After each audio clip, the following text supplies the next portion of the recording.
अल मालु वल बनून ज़ीनतुल हयातिद दुनिया। ऐ मेरे बंदो, माल भी दुनिया की जीनत है, औलाद भी दुनिया की जीनत है, लेकिन मरने के बाद जब तुम अल्लाह के पास चले जाओगे, ना ये माल तुम्हारे काम आएगा, ना औलाद काम आएगी। वल बाक़ियातुस सालिहा, अल्लाह ताला के यहाँ अगर कोई चीज बाकी रहेगी, तुम्हारी नेकियां बाकी रहेंगी, तुम्हारे अच्छे अमल बाकी रहेंगे। तुमने जो नमाज पढ़ी है, तुमने जो कुरान पढ़ा है, तुमने जो दान पुण्य किया है, तुमने जो सदका खैरात किया है, तुमने जो हज उमरा किया है, अल्लाह ताला के तुम्हारी यही नेकियां बाकी रहेंगी, यही नेकियां काम आएंगी। तो औलाद बहुत बड़ी नेमत है मेरे प्यारे साथी। लेकिन हाँ, ये औलाद अगर आपको मिली है, दुनिया में करोड़ों लोगों को औलाद नहीं मिली है। अगर आपके घर में औलाद है और आप बच्चों के बाप हैं, आपके घर में बेटी है, बेटा है, तो मेरी प्यारी माँ और बहनों, आप भी सुन लीजिए और मेरे भाइयों आप भी सुन लीजिए। औलाद बहुत बड़ी नेमत भी है और बहुत बड़ी रिस्पॉन्सिबिलिटी भी है, बहुत बड़ा दायित्व भी है, बहुत बड़ा कर्तव्य भी है, बहुत बड़ी जिम्मेदारी भी है। अल्लाह के प्यारे नबी फरमाते हैं, बड़े गौर से सुनिएगा, कुल्लुकुम राइन व कुल्लुकुम मसऊलुन अन रइयतिही। तुम में से हर इंसान जिम्मेदार है और उसकी जिम्मेदारी के बारे में क़यामत के दिन सवाल किया जाएगा। फर्रजुल राइन अला अहली बैतिही, आदमी अपने घर वालों का जिम्मेदार है और घर वालों के बारे में उसको हिसाब देना पड़ेगा। वल मरअतु राइयतुन अला बैति ज़ौजिहा, और औरत अपने घर की जिम्मेदार है, घर के अंदर क्या चल रहा है औरत से पूछा जाएगा। तू पांचों टाइम की नमाज पढ़ती थी, तेरी जवान बेटी रात में क्या करती थी? तेरी जवान बेटी के पास ये महंगा फोन कहां से आया? ये 2-2 हजार का पर्स कहां से आया? तेरी जवान बेटी घर से निकलती थी सुबह, आती थी शाम को, तूने कभी पलट के पूछा नहीं तू कहां गई थी? पूछा जाएगा औरत से, पूछा जाएगा बाप से, पूछा जाएगा मां से। अगर मां बनी हो, अगर बाप बने हो, तो आंखें बंद करके न बैठो मेरे भाइयों, जिम्मेदार माँ बाप बनो। अल्लाह ताला ने बहुत बड़ी जिम्मेदारी आपके कंधे पे डाली। लोग हदीस सुनाते हैं, माँ के पैरों के नीचे जन्नत है, बाप जन्नत का दरवाजा है। वो हदीस है, बिल्कुल सही हदीस है, मैं मानता हूं, मगर एक और हदीस आपको सुनाता हूं, सुन लीजिए। माँ के पैरों के नीचे जन्नत है, बाप जन्नत का दरवाजा है, मगर ये हदीस भी कान खोल के सुन लेना। अल्लाह के प्यारे नबी फरमाते हैं, सही मुस्लिम की रिवायत है, मा मिन अब्दिन यस्तरईहिल्लाहु रईयतन सुम्मा यमूतु यौमा यमूतु व हुवा गाशुन लिरईयतिही इल्ला हर्रमल्लाहु अलैहिल जन्नह। जो इंसान उसके कंधे पर अल्लाह ताला कोई जिम्मेदारी डाल दे, उसको गार्जियन बना दे, उसको बाप बना दे, उसको माँ बना दे, उसको छेला दे दे, उसको मैं दे दे, वो बेटी का बाप बन जाए, वो बेटे का बाप बन जाए, ये जिम्मेदारी अल्लाह ताला उसके कंधे पे डाल दे और फिर वो मर जाए इस हाल में कि अपने दायित्व का निर्वहन नहीं कर रहा था, अपनी रिस्पॉन्सिबिलिटी को पूरा नहीं कर रहा था, अपनी जिम्मेदारी को अदा नहीं कर रहा था, बाप होने का फर्ज नहीं निभा रहा था, माँ होने का फर्ज नहीं निभा रही थी। क्या होगा उसका? हर्रमल्लाहु अलैहिल जन्नह, उस माँ के ऊपर, उस बाप के ऊपर जन्नत हराम है, हराम है, हराम है। अल्लाह अकबर, जन्नत हराम है।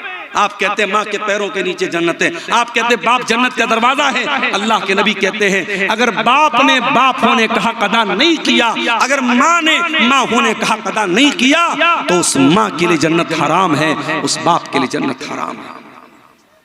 मेरे प्यारे साथी, आज मसला क्या है? आज सबके पास मोबाइल है, घर में बच्चों के पास भी मोबाइल, माँ के पास भी मोबाइल, बाप के पास भी मोबाइल है। आज के बच्चों को माँ बाप मोबाइल के जरिए उनकी परवरिश कर रहे हैं। बच्चा खाना नहीं खा रहा है, माँ ने मोबाइल थमा दिया, बच्चा रो रहा है, माँ ने मोबाइल थमा दिया। 3 साल से लेकर के 80 साल तक के आदमी के, इंसान के हाथ में मोबाइल है। आज बाप के पास बच्चों के तरबियत के लिए टाइम नहीं, आज माँ के पास बच्चों की तरबियत के लिए टाइम नहीं है। अरबी का एक शायर कहता है लईसल यतीमु मन इंतहा अबवाहु मिन हमिल हयाती व खल्लफाहु जलीला।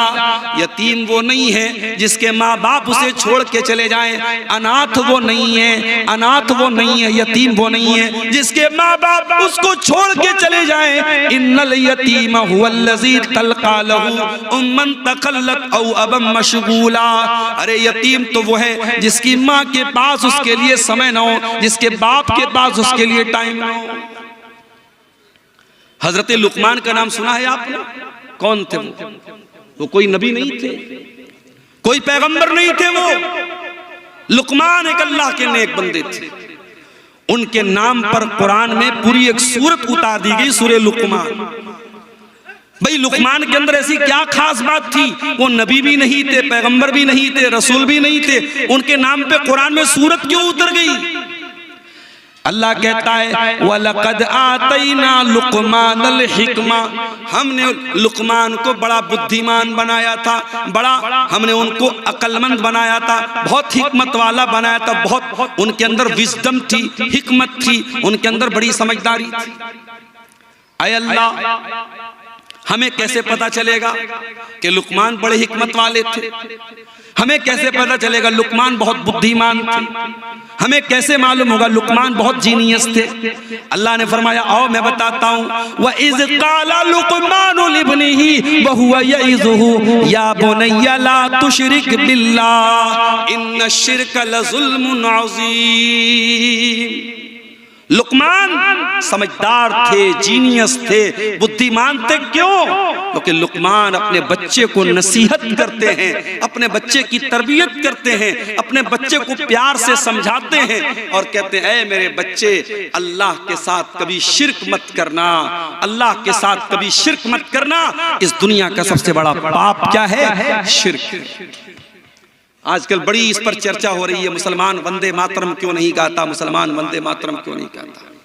हम तुम्हें अपना दिल चीर के नहीं दिखाएंगे कि हमारे दिल में भारत का प्रेम कितना है। इस देश की धरती को हमारे उलमा ने, हमारे पुरखों ने, हमारे बाप दादा ने अपने खून को कुर्बान करके इस देश को अंग्रेजों के चंगुल से आजाद किया है। हमें तुम्हें कोई सर्टिफिकेट देने की जरूरत नहीं है। जिन्होंने देश के साथ गद्दारियां की हैं, इनका इतिहास रहा है अंग्रेजों का नमक खाने का, वो आज हमसे सर्टिफिकेट मांगते हैं कि साहब तुम देश के अगर वफादार हो तो वंदे मातरम बोलो। कान खोल के सुनो, मुसलमान इस देश का वफादार था और है और रहेगा, और जो इस देश के साथ गद्दारी करता है वो न भारत का कहलाने के लायक है, न मुसलमान कहलाने के लायक। मुसलमान का इतिहास वफादारी से भरा हुआ है।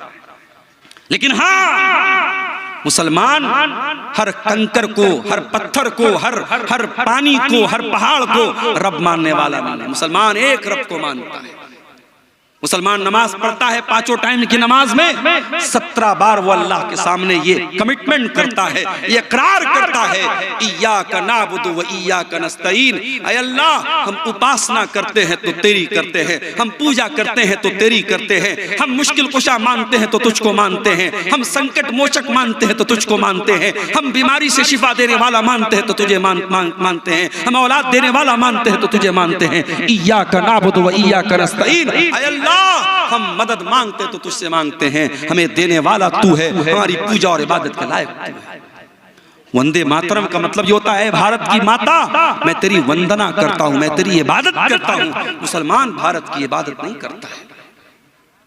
मुसलमान का अकीदा क्या है?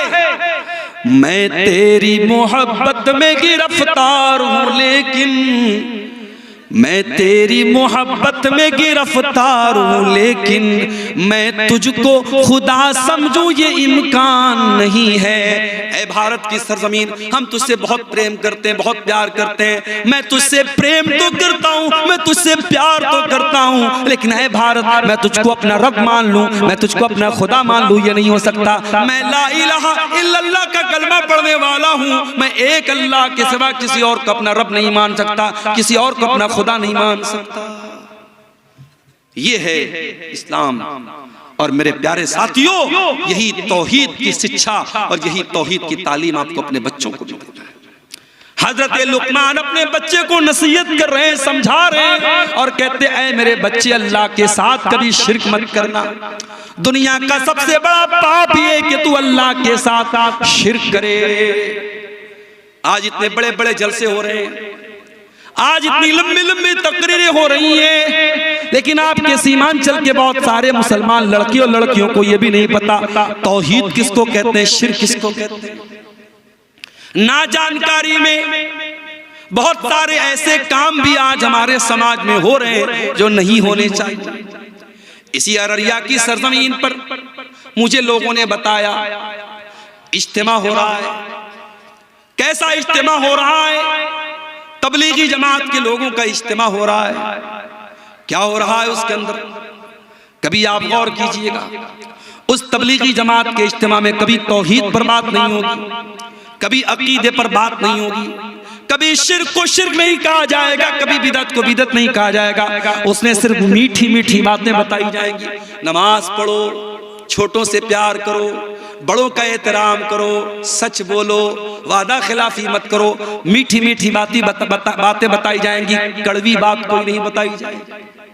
माफ करना मेरे प्यारे साथियों, इस्लाम सिर्फ मीठी मीठी बातों का नाम नहीं है। इस्लाम में कड़वे प्याले भी आपको पीने पड़ेंगे। इस्लाम सिर्फ ये नहीं सिखाता है कि तुम अखलाक को अच्छा कर लो, तुम नमाज को पढ़ लो। इस्लाम ये भी कहता है तुम शिर्क मत करो, तुम बिदअत मत करो, तुम अल्लाह को छोड़ के किसी और के दर पे ना जाओ, तुम अल्लाह का दर्जा किसी और को ना दो, तुम नबी का दर्जा किसी और को ना दो। और तबलीगी जमात के इज्तिमा में बहुत सारे ऐसे अज़कार भी बताए जाते हैं जो बिदअत पर मुश्तमिल होते हैं, गलत होते हैं, फर्जी होते हैं, और उनको अवाम में फैलाया जाता है, प्रमोट किया जाता है। और अफसोस की बात है कि आपकी शेरशाबादी बरादरी में और आपकी अहले हदीस जमात में इस तरीके के तबलीगी इज्तिमा को प्रमोट किया जाए और अहले हदीस अफराद वहां पर बुलाए जाएं, ये बिल्कुल भी मुनासिब नहीं है। हम किसी के साथ कोई तासुब नहीं रखते, मगर हाँ मेरे प्यारे साथियों, हम जिस मनहज पर हैं, जिस अकीदे पर हैं, हम किताब सुन्नत के जिस प्लेटफॉर्म पर हैं, उसका तकाजा यही है कि जहां से बिदअत को प्रमोट किया जाए, जहां से गलत चीजों को प्रमोट किया जाए, हम ऐसी तमाम चीजों का बाइकॉट करते हैं। और इसलिए ऐसे इज्तिमा की हम अपनी मस्जिदों में अगर इजाजत दे रहे हैं, अपने मदरसों में अगर हम इजाजत दे रहे हैं और अपने नौजवानों को उस तरीके के इज्तिमात में हम भेज रहे हैं, तो ये बिल्कुल भी मुनासिब नहीं है। हमें और आपको इससे सचेत रहना चाहिए। नबियों ने यही काम किया है। अपने बच्चों को उन्होंने सबसे पहले अकीदे का पाठ पढ़ाया है। हजरत इब्राहीम अलैहिस्सलाम को देखो, इब्राहीम अलैहिस्सलाम अल्लाह की बारगाह में दुआ करते हैं, कहते वजुनुबनी व बनिया अन नाबुदल असनाम। आय अल्लाह तू मेरे बच्चों को बुत परस्ती से बचाना, मेरी औलाद कहीं बुत परस्ती में न पड़ जाए। ऐसी मांचल के मुसलमानों, तुमने अगर अपने बच्चों की चिंता नहीं की, उनको तौहीद का पाठ नहीं पढ़ाया, उनको कुरान और हदीस का पाठ नहीं पढ़ाया, उनको सही तरीके पर नमाज पढ़ना नहीं सिखाया, आने वाला जमाना बड़ा नाजुक है। उनको कोई अपने रंग में रंग देगा, कोई अपनी विचारधारा में लपेट लेगा, कोई अपने मसलक और अकीदे में लपेट लेगा। अपने बच्चों का ईमान बचा के चलो, अपने बच्चों को तौहीद सिखा के चलो, अपने बच्चों को सही तरीके पर नमाज सिखाते हुए चलो। कई जगहों पर मैं गया, पूरा गांव अहले हदीस का है। बच्चा मुझसे मुसाफा करने आया, बच्चे ने दोनों हाथ से मुसाफा किया। मैंने पूछा भाई ये कौन सा गांव है? लोगों ने बताया मौलाना साहब ये पूरा गांव अहले हदीसों का गांव है, शेरशाबादी गांव।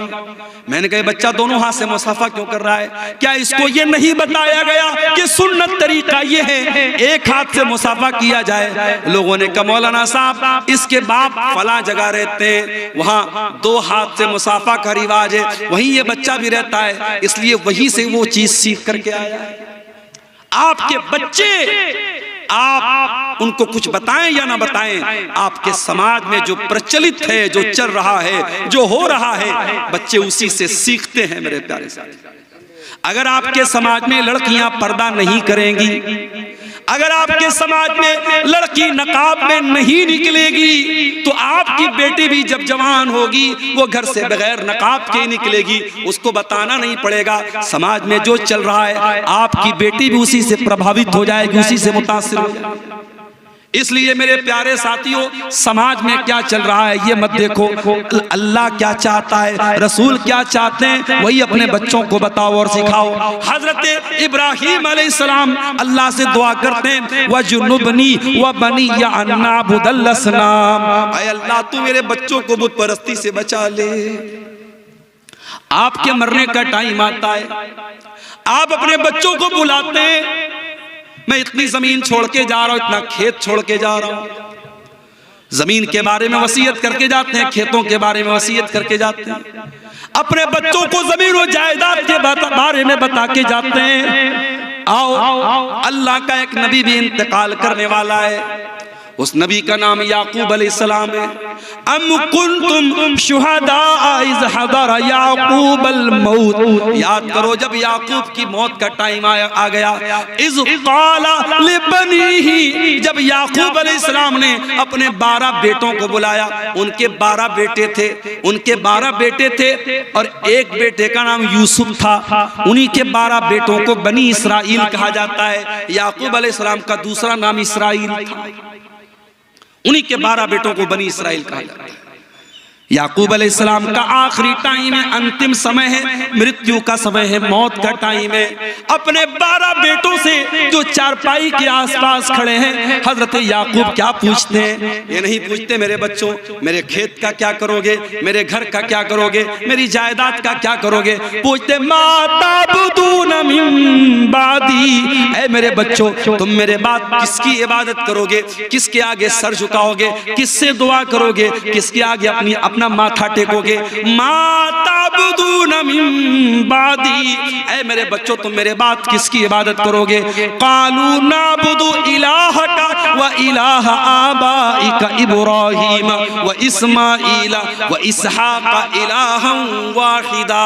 12 के 12 बेटे के अब्बा जान आप चिंता न करें, आप टेंशन न लें, आप फिक्र न करें, हम उसी एक अल्लाह की इबादत करेंगे जिसकी इबादत आप करते हैं और जिसकी इबादत हमारे बाप दादा इब्राहिम करते थे, इस्माइल करते थे, इसहाक करते थे। आपने कभी बताया अपने बच्चों को किसकी इबादत करनी चाहिए? कभी बताया अपने बच्चों को शिर्क क्या है, तौहीद क्या है? नहीं बताया मेरे प्यारे साथी। ये औलाद आपके गले का हार बन जाएगी मेरे भाइयों, ये औलाद आपके गले का फंदा बन जाएगी। कल कयामत के दिन अल्लाह पूछेगा, ऐ शेरशाबादी समाज से ताल्लुक रखने वाले मुसलमान, ऐ सीमांचल की धरती पे रहने वाले मुसलमान, तू एक ऐसे माहौल में पैदा हुआ जहाँ हर तरफ मुसलमान थे, जहाँ हर तरफ कुरान और हदीस पे चलने वाले थे, हर तरफ कुरान और हदीस पे चलने वाले लोग थे। ऐसे माहौल और समाज में तू पैदा हुआ था। तेरे समाज में हर साल सैकड़ों जलसे हुआ करते थे, पूरे भारत के मौलाना लोग उलमा तेरी बस्तियों में आया करते थे। तूने अपने बच्चों को तौहीद क्यों नहीं बताई? तेरी बेटी तौहीद से दूर क्यों, तेरा बच्चा तौहीद से दूर क्यों?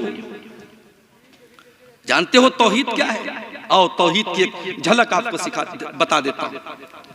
अल्लाह के प्यारे नबी अपने चचा के बेटे अब्दुल्ला बिन अब्बास से, अब्दुल्ला बिन अब्बास कौन थे? नबी के चचा के बेटे थे। और अल्लाह के प्यारे नबी जब रात में नमाज पढ़ने के लिए उठते थे, अब्दुल्ला बिन अब्बास वजू का पानी लाके देते थे। ओ लोगो, तुम्हारे गांव में उलमा जाते हैं, तुम अपने बच्चों को उलमा से मिलाते तक नहीं हो। अरे गांव में कोई बाहर से आलिम आ जाए, बच्चे को लेके पहुंचो, बच्चे से कहो बेटा मौलाना को सलाम करो, मौलाना से मुसाफा करो, अपने बच्चों के दिल में उलमा का एहतराम भी पैदा करो। ये हमको नबी ने सिखाया, ये सहाबा ने सिखाया। रात का वक्त है, अल्लाह के प्यारे नबी तहज्जुद की नमाज के लिए खड़े हो रहे हैं और अब्दुल्ला बिन अब्बास वजू का पानी लेके आ रहे हैं। नबी ने पूछा ये पानी कौन लाया? किसी ने कहा अल्लाह के नबी ये पानी अब्दुल्ला बिन अब्बास लेके आया। रात का वक्त है, कबूलियत का वक्त है। अल्लाह के नबी दुआ करते हैं, अल्लाहुम्मा अल्लिमहुल कुरान, ऐ अल्लाह तो इब्ने अब्बास को कुरान का आलिम बना दे, ऐ अल्लाह तो इस बच्चे को कुरान का आलिम बना दे। नबी की दुआ थी, रात का वक्त था, रात का सन्नाटा था, अल्लाह ने ये दुआ कबूल कर ली। और आज कुरान की कोई भी तफसीर उठा के देख लो, कुरान की हर आयत अगर सबसे ज्यादा किसी की तफसीर आपको मिलेगी, सबसे ज्यादा किसी का कौल आपको मिलेगा।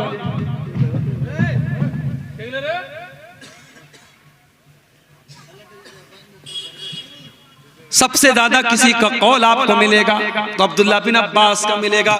इनको तर्जुमानुल कुरान कहा जाता है, इनको हब्रुल उम्मा कहा जाता है, इनको उम्मत का सबसे बड़ा आलिम कहा जाता है, सबसे बड़ा स्कॉलर कहा जाता है। अब्दुल्ला बिन अब्बास नबी अकरम के चचा के बेटे हैं, नबी अकरम सल्लल्लाहु अलैहि वसल्लम के भाई हैं और अल्लाह के प्यारे नबी सल्लल्लाहु अलैहि वसल्लम सवारी के ऊपर सवार हैं और पीछे अब्दुल्ला बिन अब्बास बैठे हैं और 8 साल के या 10 साल के बच्चे हैं अब्दुल्ला बिन अब्बास। अल्लाह के प्यारे नबी सल्लल्लाहु अलैहि वसल्लम कहते हैं, या गुलाम, ऐ मेरे बच्चे, इज़ा सअलत फस्अलिल्लाह व इज़ा इस्तअनत फस्तईन बिल्लाह। ऐ मेरे बच्चे, जब भी सवाल करना अल्लाह से सवाल करना, जब भी मदद मांगना अल्लाह से मदद मांगना। इहफज़िल्लाह यहफज़का इहफज़िल्लाह तजिदहु तुजाक। ऐ मेरे बच्चे, तू अल्लाह के कानून की रक्षा करना, तू अल्लाह के संविधान की रक्षा करना, तू अल्लाह के कानून की हिफाजत करना, अल्लाह तेरी हिफाजत करेगा। क्या प्यारी बात कह दी अल्लाह के। भारत का मुसलमान अगर अपनी रक्षा करना चाहता है, अल्लाह के कानून की रक्षा करे। बीमार दवाई खाता नहीं, बदनाम तबीब का नाम हुआ, हुए काम बुरे तो मुसलमान से बदनाम बेचारा इस्लाम हुआ।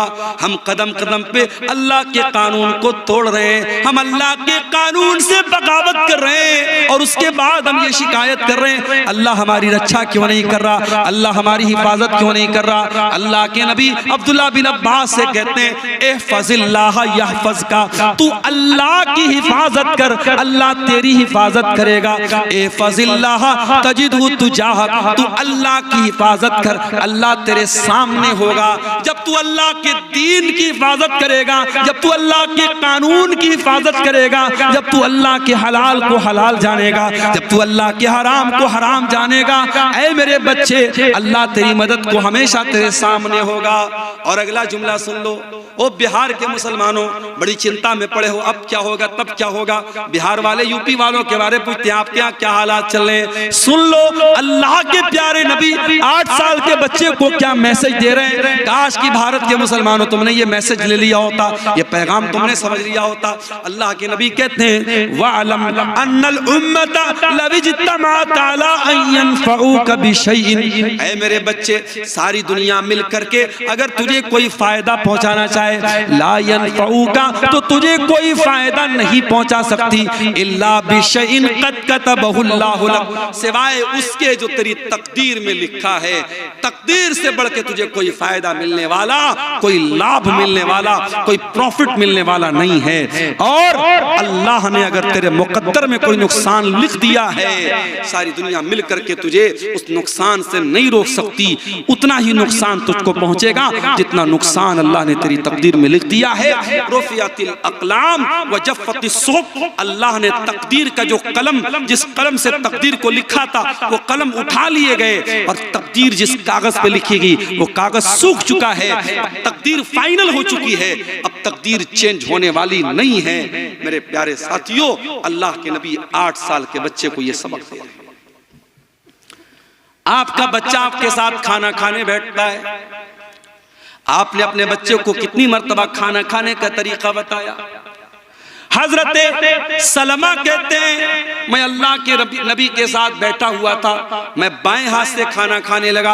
अल्लाह के प्यारे नबी ने फरमाया, कुल बियमीनिक, ऐ बच्चे दाहिने हाथ से खाना खा, व कुल बिस्मिल्लाह, और बिस्मिल्लाह पढ़ के खाना खा, व कुल मिम्मा यलीका, और अपने सामने से खाना खा, पूरी प्लेट में तू हाथ मत घुमा।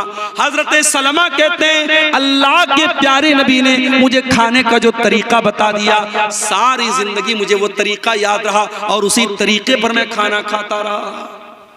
बच्चों की आप तरबियत जैसी करेंगे मेरे प्यारे साथियों, बच्चे उसी सांचे में ढलते चले जाएंगे। और ये भी याद रखिए, औलाद को सुधारना है तो पहले अपने आप को सुधारना पड़ेगा। अगर आप नशा करेंगे, बच्चे से बीड़ी मंगवाएंगे, बच्चे से सिगरेट मंगवाएंगे, बच्चे से मधु मंगवाएंगे, बच्चे से गुटखा मंगाएंगे, बच्चा आपको जो चीजें ला के दे रहा है, कल वो चीजें अगर बच्चा खुद इस्तेमाल कर रहा है तो इसमें हैरान होने की कोई जरूरत नहीं है। आप अगर अपने बच्चों को सिगरेट से रोकना चाहते हैं, बीड़ी से रोकना चाहते हैं, गुटखा से रोकना चाहते हैं, तो आपको खुद रुकना पड़ेगा। और मैं कहना चाहूंगा अपने समाज के उन नौजवानों से जो किसी भी प्रकार का नशा करते हैं, चाहे वो शराब का नशा हो, चाहे वो ड्रग्स का नशा हो, चाहे वो सिगरेट का नशा हो, चाहे वो बीड़ी का नशा हो, चाहे वो गुटखा का नशा हो, अपने नौजवानों से कहना चाहूंगा, क्यों अपने आप को हलाक कर रहे हो? क्यों अपने शरीर को बर्बाद कर रहे हो? अरे ये नशा करते करते इस एक दिन तुम बर्बाद हो जाओगे, तुम्हारा शरीर छलनी हो जाएगा, न तुम बीवी के काबिल बचोगे, न बच्चों के बाप बनने के काबिल बचोगे, न जमीन पे चलने के काबिल बचोगे। जाओ कैंसर हॉस्पिटलों में जाके देखो, सिगरेट पीने वाले और गुटखा खाने वाले हजारों की तादाद में आपको कैंसर की बीमारी में मुब्तला मिलेंगे। क्यों अपने आप को आत्महत्या की तरफ और सुसाइड की तरफ लेके जा रहे हो?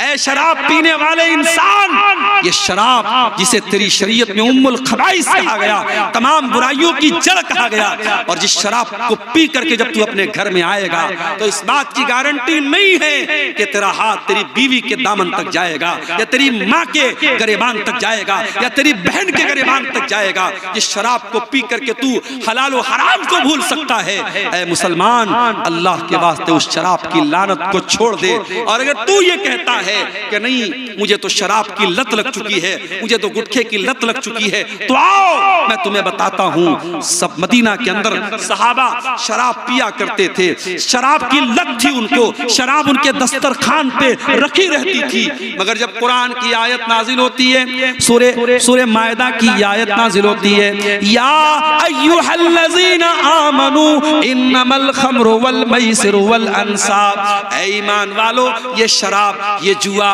वल अज़लाम, और ये किस्मत का हाल मालूम करने के लिए जो तुम पासे फेंकते हो, इन्नमल खम्र वल मैसिर वल अज़लाम, फरमाया ये तमाम की तमाम चीजें रिजसुम मिन अमलिश शैतान, ये आस्ताने, वल अंसाब, ये आस्ताने, ये सब गंदे काम है, शैतान के काम है। फजतनिबूहु लअल्लकुम तुफ्लिहून, ऐ ईमान वालो, शराब से बचो, जुए से बचो, इन तमाम हराम चीजों से बचो, तुम कामयाब तभी हो सकते हो। इन्नमा युरीदु शैतानु अन युक़िया बैनकुमुल अदावत वल बग़ज़ा फिल खम्रि वल मैसिर, ऐ ईमान वालो, शैतान तो यही चाहता है तुम शराब पी के बहक जाओ, तुम जुए के चक्कर में एक दूसरे को मारना पीटना शुरू कर दो, तुम शराब पियोगे तो एक दूसरे से लड़ाई करोगे, झगड़ा करोगे। व यसुद्दकुम अन ज़िक्रिल्लाहि व अनिस सलाह, शैतान तो यही चाहता है तुम शराब के चक्कर में नमाज छोड़ दो, तुम जुए के चक्कर में नमाज छोड़ दो। फहल अंतुम मुंतहून, तो ऐ ईमान वालो, तुम शराब को छोड़ोगे या नहीं छोड़ोगे, तुम नशे को छोड़ोगे या नहीं छोड़ोगे?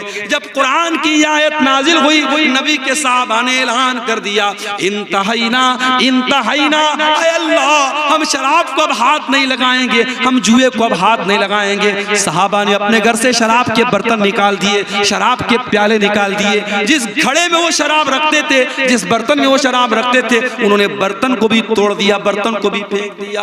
तुम ये कहते हो हमको लत लग गई, सहाबा को भी लत थी, मगर जब अल्लाह की मोहब्बत और रसूल की मोहब्बत आ जाए मेरे प्यारे साथियों, उसके बाद इंसान कोई बहाना नहीं करता है, कोई एक्सक्यूज नहीं करता है। ये तेरी मोहब्बत का इम्तिहान है, तुझे शराब से ज्यादा मोहब्बत है या अल्लाह से ज्यादा मोहब्बत है, तुझे सिगरेट से ज्यादा मोहब्बत है या अल्लाह से ज्यादा मोहब्बत है। अगर तू सिगरेट छोड़ने को तैयार नहीं है, तू शराब छोड़ने को तैयार नहीं है, तू गुटखा छोड़ने को तैयार नहीं है, इसका मतलब ये हुआ कि तेरे दिल में अल्लाह की मोहब्बत कम है, सिगरेट की ज्यादा है, शराब की ज्यादा है, गुटखे की ज्यादा है। और मेरा अल्लाह कुरान में कहता है, वल्लज़ीना आमनू अशद्दु हुब्बन लिल्लाह, ईमान वाले सबसे ज्यादा अगर मोहब्बत करते हैं तो अल्लाह से करते हैं। आपको अपने ईमान का जायजा लेने की जरूरत है, अपने ईमान पर नजरसानी करने की जरूरत है। मेरे साथी, औलाद की तरबियत करो मेरे भाई, औलाद को नेक बनाना है, पहले अपने आप को नेक बना लो। कल जुमा का दिन है, सूरह कहफ आप पढ़ेंगे, सूरह कहफ में एक वाकया अल्लाह ने बयान किया। हजरत मूसा अलैहिस्सलाम और हजरत खज़िर अलैहिस्सलाम दोनों जा रहे थे और दोनों का गुजर एक बस्ती के पास से हुआ। बस्ती वाले बड़े कंजूस और बखील थे। इन दोनों ने बस्ती वालों से खाना मांगा, दोनों भूखे थे प्यासे थे, इन्होंने खाना मांगा। फ़अबौ अन युदय्यिफ़ूहुमा, तो वो बस्ती वालों ने खाना देने से इनकार कर दिया। कुछ लोग होते हैं बड़े कंजूस होते हैं। रात में 2 बजे भी मुकर्रिर तकरीर करने पहुंचे। इसी सीमांचल में ऐसा भी मेरे साथ हुआ। मैं पहुंचा, लोगों ने कहा मौलाना साहब पहले खाना खा लीजिए, और खाना लाए, गरम गरम खाना, ताजा ताजा खाना जो उन्होंने तैयार करके रखा था उलमा को। और कहीं ऐसा भी हुआ, मैं रात में पहुंचा हूं तो पता लगा साहब रोटी भी खत्म है, चावल भी खत्म है, गोश्त भी ठंडा है। मैंने कहा भैया गरम करके ले आओ, तो कोई गरम करने वाला नहीं है, कोई चूल्हा नहीं है। और फिर कहीं ऐसा भी हुआ खाना ही खत्म हो गया। तो होता है मेरे भाई, समाज में हर तरीके के लोग होते हैं। कहीं मेहमानों की इज्जत करने वाले लोग भी हैं, कहीं मेहमानों को जलील करने वाले लोग भी हैं।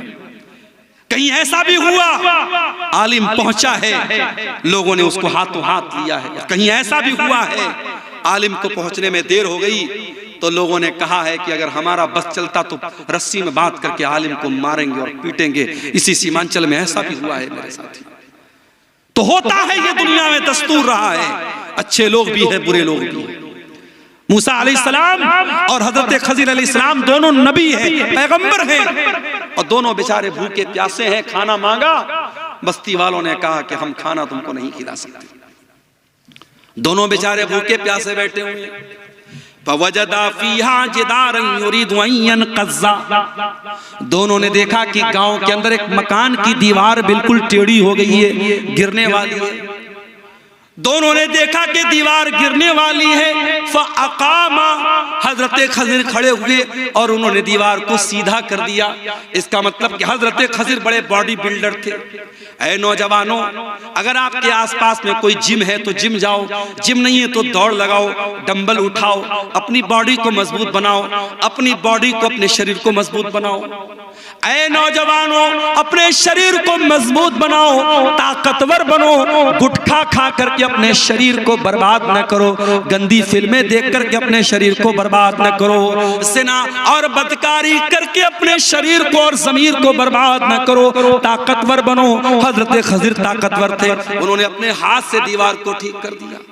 खड़े होकर के उन्होंने दीवार को ठीक कर दिया। हजरत मूसा को बहुत गुस्सा आया। हजरत मूसा ने कहा लौ शीता लत्तखज़्ता अलैहि अजरा, ऐ खज़िर आपको दीवार ठीक नहीं करना चाहिए था, और अगर आपने ठीक किया था तो पैसा ले लेना चाहिए था। आपको पहले पैसा तय कर लेना चाहिए था, उसके बाद आपको ये काम करना चाहिए था। हजरत खज़िर ने कहा, क्या कहा?